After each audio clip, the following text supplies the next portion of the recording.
37 ans après, l'Assemblée nationale française a enfin admis à l'unanimité que la guerre d'Algérie était bien une guerre. C'est vrai que ce matin, le travail de l'Assemblée nationale est un peu exceptionnel, puisqu'on va qualifier l'histoire. Oui, mettons fin à l'hypocrisie latente qui se cachait sous les mots d'événement, de maintien de l'ordre ou de pacification.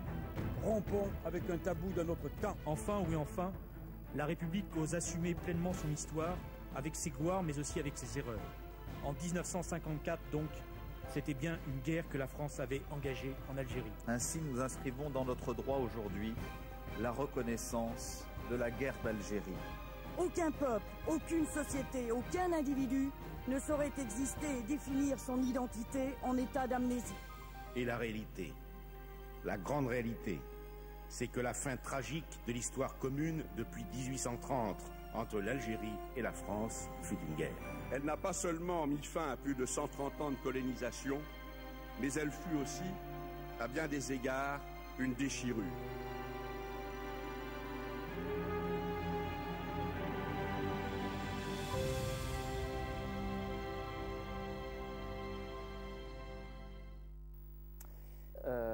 Vous êtes de père algérien, de mère berrichonne, si je ne m'abuse. Vous êtes né à Sidi Bel Abbès, en Algérie. En 64, oui. En 64, vous demandez simplement les raisons qui ont fait que vous vous êtes impliqué dans ce film en acceptant d'y prêter votre voix, votre ton. Bonsoir David, bonsoir mesdames et messieurs. En fait, il y a plusieurs raisons, mais il y en a deux vraiment importantes, si je peux me permettre, si j'ai 2 minutes. Il y a d'abord la raison professionnelle. En tant qu'acteur, comédien, interprète, ce que vous voulez. Un scénario comme celui-ci, avec un metteur en scène comme Gabriel, et un auteur comme Gabriel et Benjamin. Gabriel Le Beaumain. Oui, pardon, Gabriel Le Beaumain, pardonnez-moi, on se connaît un peu maintenant. C'est comme recevoir un magnifique scénario, et c'est comme, grâce à mon métier du pays qui m'a vu naître, puisque je suis né en 64 à Sidi Bel Abbès en Algérie. C'est vrai que comme je l'avais fait avec Olivier pour l'Italien, par exemple, Olivier avait réalisé un film qui s'appelait l'Italien, où l'histoire d'un Maghrébin qui avait des difficultés à s'intégrer en France. Quand j'ai l'occasion de me rapprocher de ce pays, du pays de mon père, et d'une partie de ma famille, ben, j'hésite pas, je frissonne même, je me sens voilà, très ému en même temps. Concerné. Oui, concerné quand même. Je peux pas. C'est-à-dire que c'est une manière pour moi de garder toujours un lien avec ce pays. J'ai encore beaucoup de familles. D'ailleurs, je les salue là-bas. J'ai encore beaucoup de familles. Ça me rappelle. J'ai passé beaucoup de vacances quand on était enfant. Mes parents. Vous preniez la voiture, vous traversiez. La Mi-8, la remorque. L'Espagne, le Maroc. On arrivait en Algérie et on se posait pendant 3 semaines, 1 mois. Et là, c'est des souvenirs merveilleux. Voilà, des grands souvenirs. Et donc, à chaque fois que je peux, je dirais, garder ce lien avec ce pays, avec cette famille, parce que c'est ma famille aussi. Ouais, je le fais, voilà. Vous avez appris des choses dans le film ?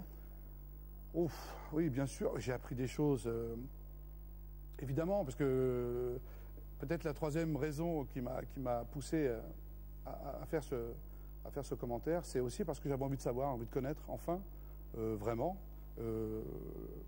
qu'est-ce qui s'était passé, pourquoi cette guerre est si traumatisante, et pourquoi cette guerre crée autant de questions. Et donc j'avais envie, et c'est vrai, conflits, d'enjeux aujourd'hui encore. On va et c'est vrai, parler. je crois, pour le coup, comme tout citoyen français et algérien aussi, j'avais envie de savoir, j'avais envie de comprendre. Cette guerre, on en parlait quand vous étiez enfant dans la famille, ou c'était un sujet qu'on n'évoquait pas beaucoup ? Réellement, non. Non, vous savez, moi, on vivait en France. Ma mère est berrichonne, comme vous le savez. Je la salue aussi au passage, et aussi partie de moi qui est berrichon. C'est pour ça que je dis souvent que je suis beurrichon, comme ça fait un petit raccourci entre les deux. Voilà. On n'en parlait pas beaucoup. Vous savez, mes parents ne nous ont jamais imposé ni une culture ni une autre. Voilà.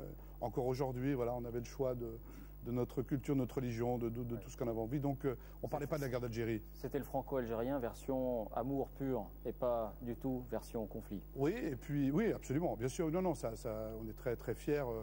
Et mes frères et sœurs, on est très, très heureux de cette union, de ce mélange. Qui pour moi a été une force, qui n'a pas toujours été facile, c'est vrai, qui ne doit pas être facile pour tous les gens qui sont dans mon cas, voilà. Mais moi, je considère que c'est une force d'être issu de ces deux cultures, de la France et de l'Algérie. Moi, ça m'aide, ça me porte, voilà. Quand je vous dis, j'écoute, j'entends de la musique arabe, je frissonne. Et en même temps, j'ai jamais vécu en Algérie. J'y suis allé en vacances, mais j'ai toujours, je vous dis, ce lien, cette émotion, voilà, parce que je vous dis, je pense à mes grands-parents que j'ai pas connus assez longtemps, voilà, Omar et Aïcha, les parents de mon père, vous voyez. Et quand je vois ces images et quand je commentais sur ces images, je voyais ma famille algérienne. Je la voyais puisque ils ont été dans ces villages aussi, ils ont vécu cette guerre aussi, voilà. Ah, merci. Mais je vous en prie. Venu nous en parler quelques minutes. Mais puis je félicite vraiment encore une fois Gabriel Le Baumin, Benjamin Stora, parce que je trouve que leur travail était merveilleux. Le texte était très agréable. Je ne sais pas si j'ai fait les choses comme il le voulait, mais moi vraiment j'ai pris un grand plaisir et j'ai appris beaucoup de choses. Et, voilà, merci Kad Merad. Je ne suis pas le seul.